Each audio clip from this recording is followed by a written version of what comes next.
트럼프 대통령이 우크라이나와 체결하려고 했다가 결렬됐던 히토류 협정을 러시아와 체결하고자 협상 중인 것으로 알려졌습니다. 안 그래도 러시아가 상호관세 목록에 빠져 있어서 좀 논란이 많았는데 이 너무 트럼프 대통령이 친러시아 성향을 보이는 거 아니냐? 이런 말이 무성하게 나오고 있습니다. 이 문제 아시아경제기획취재부 이현우 기자와 좀 더 자세히 알아보겠습니다. 자, 이현우 기자, 이 우크라이나와 광물협정 지난번에 체결하려고 젤렌스키 대통령 왔다가 백악관에 왔다가 그때 서로 싸우면서 체결 못하고 그리고 끝났잖아요. 그런데 어쨌든 미국과 우크라이나 체결하는 걸로 그렇게 알고 있었는데 갑자기 러시아와 체결 협정을 협상을 하고 있다. 이 러시아 쪽으로 확 돌아선 이유가 뭔가요? 네, 이게 원래는 말씀해 주셨듯이 젤렌스키 대통령이 2월 말 방미 당시에 이제 트럼프 대통령과 이제 협정 체결을 하러 왔었다가 네. 이게 생방송 중계 현장에서 싸움이 나는 바람에 그러니까요. 모양 화면에서 그때. 네. 그래서 이제 그 이후에 러시아가 미국의 히토르 협정을 갑자기 또 제안을 했는데 아하. 이거를 트럼프 행정부가 받아들였습니다. 아. 그래서 지금 이제 트럼프 행정부는 우크라이나와 러시아 양쪽 모두와 협상을 진행을 하고 있는 상황입니다. 네. 근데 오히려 러시아 쪽과 더 진전된 협상이 오고 가고 있는 게 아니냐 이런 이야기까지 나오고 있는데요. 네. 우크라이나와의 협정이 이제 여러 부분에서 여전히 충돌 중인 조항들이 많기 때문에 최종적으로 또 만약에 결렬이 될 경우엔 그냥 러시아랑 체결을 해버릴 수도 있다 이런 이야기도 나오고 있습니다. 음흠. 사실은 이제 우크라이나에서 대규모 히토르 광맥이 이미 발견된 땅은 네. 우크라이나 동부 지역의 이제 루간스크와 도네츠크 등 현재 러시아의 점령지인데요. 아, 현재 러시아가 점령한 땅에서 대규모 히토류 광맥이 발견이 됐다. 예, 그렇습니다.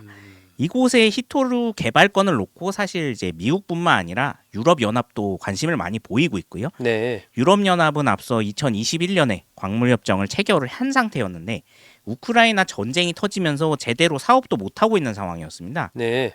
근데 이제 미국 입장에서는 우크라이나와 이 협정을 체결하려고 보다 보니까 이걸 우크라이나랑 맺으면은 이제 러시아가 점령하고 있는 곳이기 때문에 아하. 반대로 채굴도 못하는 상황에 놓일 수 있다 이런 반론이 나온 겁니다. 아, 예. 대부분이 러시아 점령지 아니면은 러시아군 주둔지와 코앞인 상황이기 때문에 러시아의 승인 없이 개발 자체가 거의 불가능한 상황이라고 합니다. 네. 그래서 이제 우크라이나와 개발 협상보다는 차라리 이제 러시아랑 맺자 이야기가 미국 내에서도 나오기 시작을 했고요. 네. 이제 또 하나 걸림돌로 있는 게 우크라이나 재건 기금 문제가 있습니다. 아, 그건 또 뭔가요?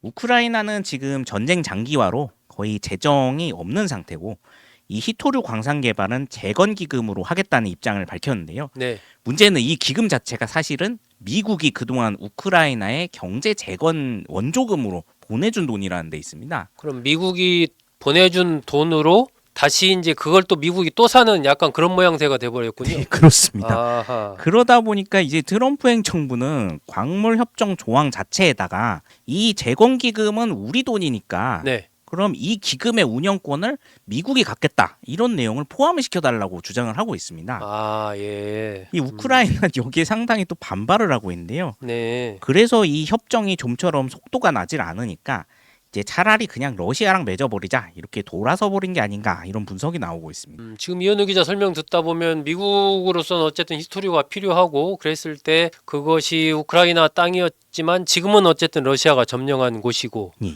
그러면은 러시아와 협상을 한다는 얘기는 그 러시아 점령지를 미국이 너네 땅으로 인정을 해줄 테니까 거기 묻혀 있는 광물에 대한 채굴권이나 기타 이런 것을 우리한테 달라 이런 식으로 이제 그 점령지 자체를 인정한다는 게 전제가 돼야 되는 거 아닌가요? 예, 맞습니다. 이게 사실은 또 국제적인 문제로 야기가 되고 있는데요. 네, 그럴 것 같아요. 이 우크라이나는 트럼프 행정부와 러시아 간 이 히토르 협상 자체가 말씀해 주셨듯이 그러면 점령지가 러시아 땅이라는 얘기냐? 그러면서 반발을 하고 있습니다. 네. 원칙적으로 그 지역들은 이제 러시아로부터 우크라이나가 뺏긴 영토기 때문에 네. 이 러시아랑 히토르 협상은 사실 이제 어불성설이라는 입장이죠. 근데 먼저 우크라이나와 또 히토르 협정을 체결을 했던 유럽연합은 입장이 또 복잡해졌습니다. 아, 그렇겠네요. 사실은 우리 건데 왜 또 미국이 끼어드냐 이럴 것 같은데요. 이제 미국과 러시아가 이 협상에 체결을 해버리면은 먼저 우리가 이제 우크라이나랑 맺었는데 불법 침공으로 이제 상대방이 뺏은 영토의 개발을 침공국과 같이 미국이 논의라는 게 말이 되냐 이런 입장인데요. 아, 유럽 입장에서는 미국의 자원 침공이다 이런 얘기 나올 만 하겠네요. 그렇습니다. 만약에 이 협정이 실제로 이제 통과가 되면은 네. 유럽연합과 우크라이나가 맺은 협정은 완전 휴지 조각이 되는 상황입니다. 그럼에도 이제 트럼프 행정부는 지금 이런 비난에 전혀 생각하지 않는 걸로 보이고요. 네. 오히려 히토류 협정을 빨리 체결하지 않으면 우크라이나 안보가 위험하다 이렇게 주장을 하면서 네. 이제 오히려 러시아와 협상이 어느 정도 잘 진행이 된다 이렇게 보여주면서 우크라이나를 더 빨리 도장을 찍게 압박을 하는 게 아니냐 이런 분석도 나오고 있습니다. 아, 미국 입장에서는 이제 러시아의 우크라이나 점령 지역에 묻혀 있는 히토류 그걸 대상으로 할 수도 있지만 뭐 정확하게 위치가 알려져 있지는 않으니까 그거 말고도 러시아의 다른 히토류 매장지가 많이 있다라고 알려져 있기 때문에 그쪽이 대상이 될 수도 있고 여러 가지 카드를 미국에서는 갖고 있을 것 같은데 러시아가 갖고 있는 히토류 매장량 이런 거 어느 정도로 봐야 돼요?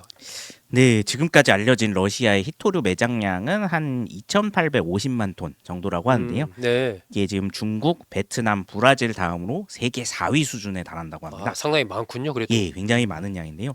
근데 실제 채굴량 자체는 지금 그렇게 많지는 않다고 합니다. 네. 중국이 연간 한 14만 톤 정도 채굴을 하고 있는데 러시아는 8천 톤 정도만 생산을 하고 있어서 아직 중국 대비로는 18분의 1 정도에 불과하다. 그렇게 분석이 되고 있습니다. 네. 생각보다 이제 매장량에 비해서 채굴을 적게 하는 이유는 러시아의 히토르 매장지는 사실 대부분 시베리아나 북극 지역에 있기 때문에 아, 추운 지역이군요. 예, 아. 그렇습니다. 지금까지 개발이 상당히 어려웠기 때문인데요. 전체 75% 정도가 시베리아에 지금 묻혀 있는 걸로 알려져 있습니다. 그런데 여기가 이제 그동안에 빙하에 묻혀서 개발이 쉽지 않다가 최근 지구 온난화로 빙하가 녹으면서 이제 그린란드나 마찬가지로 광맥들이 많이 드러났습니다. 네. 그래서 이제 러시아는 미국이 우크라이나 매장지 외에 러시아 전역의 히토류 매장지 개발에도 이제 나서 주면은 우리도 협력을 하겠다 그런 입장이고요. 미국 기업들도 이제 러시아 광맥들에 그래서 관심을 보이기 시작을 했습니다. 아무래도 미국 정부의 지금 이 입장은 히토류 공급망을 중국으로부터 이제 이전을 시키겠다. 네. 그런 안보 차원에서 추진되는 사업이다 보니까 어쨌든 미국 정부는 채산성 이전에 많은 지원을 일단 해줄 것 같다. 그런 입장이어서 미국 기업들도 관심을 많이 갖고 있거든요. 네. 근데 다만 해당 지역이 인프라가 워낙 열악하다 보니까 예상보다 많은 이제 개발 자금이 투입돼야 된다. 그런 분석들도 나오고 있어서 생각보다 이제 손해를 볼 수 있다는 우려도 좀 나오고 있습니다. 아, 그렇겠죠. 아무래도 그 인프라 자체가 열악하다 보니까 교통망부터 시작해서 모든 시설을 새로 갖춰야 될 거 아니에요? 네, 그렇습니다. 결국 이 문제도 이제 미국과 중국 간의 무역 분쟁, 국제 패권 분쟁과 때려야 뗄 수 없는 그런 관계인데 지금 세계 아까 말씀하신 대로 히토류 생산량 1위가 중국이고 중국은 사실 그걸 지금 자원 무기화 하려고 하는 거 아니에요? 네, 미국으로 그렇습니다. 수출하는 거 이미 통제를 시작했고 이러다 보니까 미국도 이 문제를 좀 중국 말고 다른 나라를 확보하기 위해서 이제 러시아 쪽과 가까이 좀 가는 것 같은데 이거 전체적으로 어떻게 될 것 같습니까? 네, 실제로 지금 미국과 러시아가 이 히토류 협정을 지렛대로 삼아서 네. 지금 지난 바이든 행정부 때 거의 이제 양국 간이 단절된 지금 국교를 다시 회복을 하려고 노력을 하고 있는 상황인데요. 사실 양국 간의 협력 사안들도 꽤 많았었고 그리고 군축 조약의 재건 문제 등도 함께 논의가 되고 있다고 합니다. 네. 실제로 미국에서 사실 가장 관심이 많은 대러 문제는 이 히토류도 있지만 사실 전략 자원인 우라늄 수입 재개 문제가 더 크다고 알려져 있습니다. 아, 우라늄.